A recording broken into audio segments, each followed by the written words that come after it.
ஆரம்பிக்கலாமா?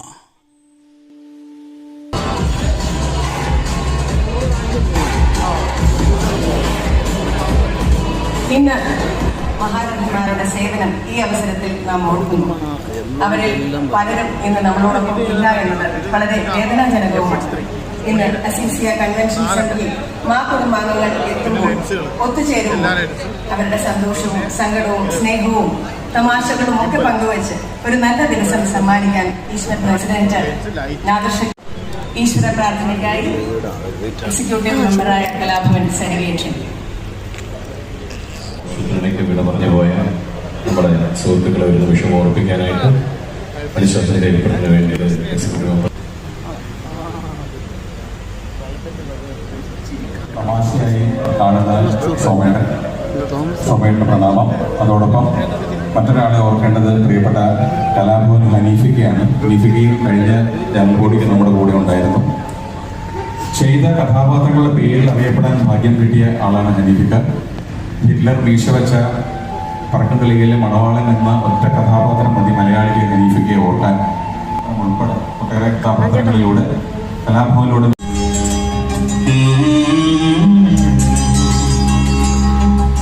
മലയാളക്കരയിലെ ചിരിയുടെ godfather mimicry എന്ന കലയെ ജ്ഞാനസ്നാനം ചെയ്യിച്ച് മിമിക്സ് പരേഡാക്കി വേദികളിൽ ചിരിയുടെ പെൺപട തീർത്ത മിമിക്രിയുടെ ഒരേ ഒരു സൗമ്യനായ ഹിറ്റ്ലർ മായന്ന സംഘടനയുടെ രക്ഷാധികാരിയും ജീവനാട്ടിയുമായിരുന്ന നമ്മുടെയൊക്കെ ബിഗ് ബ്രദർ.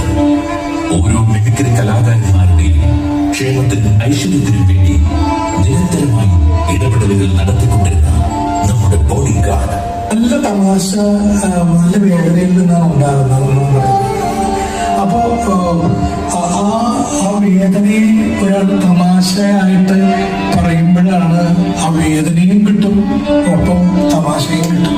കളങ്കമില്ലാത്ത ചിരികൊണ്ട് ഭാഷകളെ മറികടന്ന് തിയേറ്ററുകൾ പൂരപ്പറമ്പാക്കിയ അത്ഭുത സംവിധായകൻ ശ്രീ സിദ്ദിഖ് സാർ. മലയാള സിനിമാ ചരിത്രത്തിൽ ഒരു പൊട്ടിച്ചിരിയോളം പോയപ്പോൾ പല്ലളിക്കുന്ന കാലത്തിന് മുന്നിൽ തലകുനിച്ചുകൊണ്ട് സാറിന്റെ മായാത്ത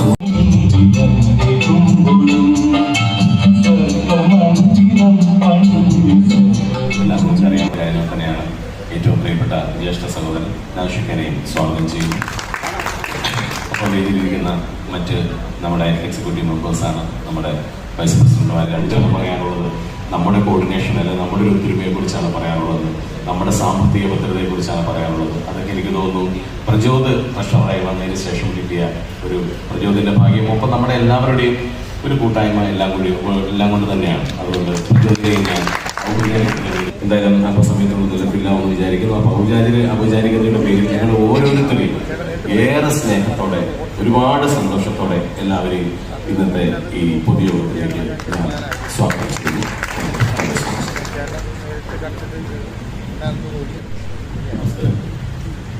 വേദിയിലും സദസ്സിലുമുള്ള പ്രിയ സഹോദരങ്ങളെ, ഇതിലൊരു അധ്യക്ഷ പ്രസംഗം എന്ന് പറഞ്ഞിട്ട് ഒരു വലിച്ചു നീട്ടിയുള്ള പ്രസംഗത്തിൻ്റെ ആവശ്യമില്ല. കാരണം നമ്മളെല്ലാവരും അങ്ങോട്ടും ഇങ്ങോട്ടും എല്ലാ കാര്യങ്ങളും അന്നന്ന് ദിവസങ്ങളിൽ അതാത് നിമിഷങ്ങളിൽ നടന്നുകൊണ്ടിരിക്കുന്ന കാര്യമാണ്. അപ്പം അതിൻ്റെ പേരിൽ അതിനെക്കുറിച്ചിട്ട് കൂടുതൽ വിശദമായിട്ട് പറഞ്ഞ് വലിച്ചു നീട്ടേണ്ട കാര്യമില്ല എന്ന് ഞാൻ വിശ്വസിക്കുന്നു.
ഗവൺമെൻറ്റായിട്ടും അല്ലാതെയും ഒക്കെ ഒരുപാട് പേഴ്സണലായിട്ടും ഒരുപാട് നല്ല നല്ല കാര്യങ്ങളാണ് നമ്മൾ ചെയ്യുന്നത് എന്ന് നന്ദി പറയുകയാണ്.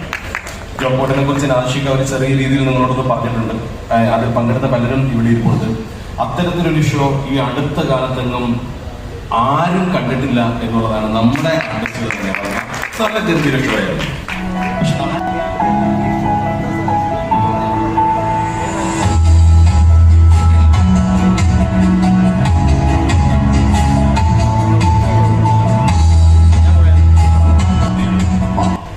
അത്തരത്തിൽ കൂടുതൽ ഒരാൾക്ക് വേണ്ടിയിട്ടുള്ളൊരു വീട് എന്ന് പറയുന്ന സങ്കല്പം മാളുടെ മാനസം എന്ന് പറയുന്ന പദ്ധതിയുടെ ഭാഗമായി അലക്സ് കോട്ടയം കൊണ്ടുവന്ന ഈ ഒരു ബിൽഡിംഗ് ഡിസൈനേഴ്സുമായിട്ട് നമ്മൾ ചേർത്ത് വെച്ചുകൊണ്ട് ഇന്ന് നമുക്ക് ഒരാൾക്ക് ഒരു വീട് നൽകാൻ സാധിച്ചു എന്നുള്ളതാണ് എടുത്തു പറയുന്ന ഒരു കാര്യമാണ്. Muraleedharan sir again thanks from the bottom of our hearts. മാളുടെ തന്നെ മെമ്പർ ആയിട്ടുള്ള നിതയ്ക്ക്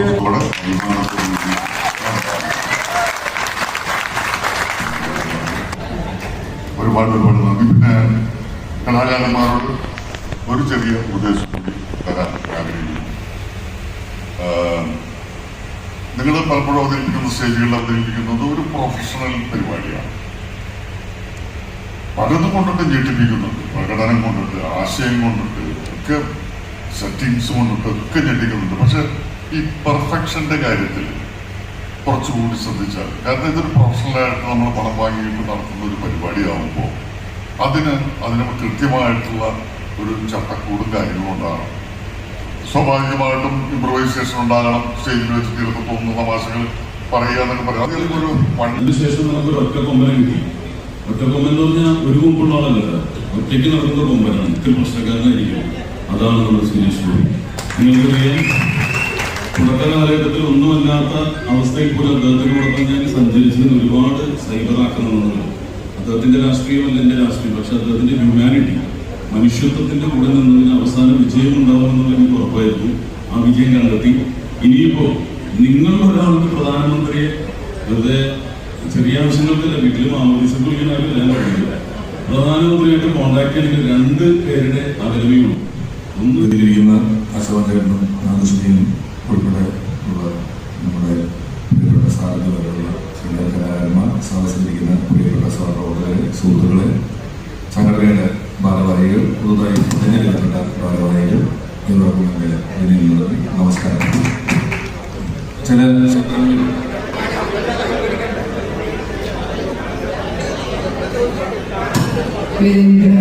പ്രിയമുള്ളവരെ, ഈ സംഘടന തുടങ്ങുന്നതിന് ഞാൻ ഉണ്ടായിരുന്നു. പക്ഷെ ഇപ്പോൾ ഇതിൻ്റെ ഇരിക്കുന്ന ഈ ശാഖമുട്ട് ആകർഷിക്ക എല്ലാവരും ഉണ്ട്. ഈ സംഘടന എന്തായാലും വളരെ ശക്തമായി തന്നെ മുന്നോട്ട് പോകണം. എൻ്റെ കല്യാണം രണ്ടാമത്തെ കഴിഞ്ഞത് എല്ലാവരും ഉണ്ടാവും. കുറേ പേരെ മംഗളാശംസകൾ തന്നു. തുടരുന്ന ഭരണസമിതിക്കും പുതിയതായിട്ടുള്ള എക്സിക്യൂട്ടീവ് മെമ്പേഴ്സിനും എല്ലാവർക്കും നല്ലോണം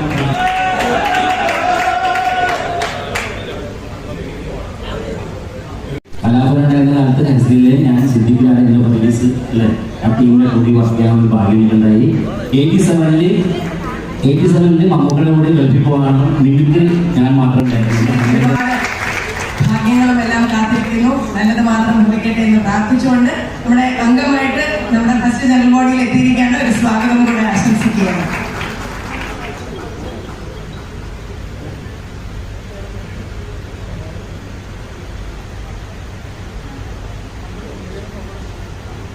എല്ലാവർക്കും നമസ്കാരം. ഒരുപാട് സന്തോഷമുണ്ട്. ചേച്ചി പറഞ്ഞ പോലെ എൻ്റെ ഫസ്റ്റ് ജനറൽ ബോഡിയാണ് മാ അസോസിയേഷൻ്റെ. ചേച്ചി പറഞ്ഞ പോലെ എല്ലാവർക്കും താങ്ക് യു. എല്ലാവരെയും കാണാൻ കഴിഞ്ഞാലും ഒരുപാട് സന്തോഷം. Thank you Mahesh. ഇനിയും നമുക്ക് നല്ല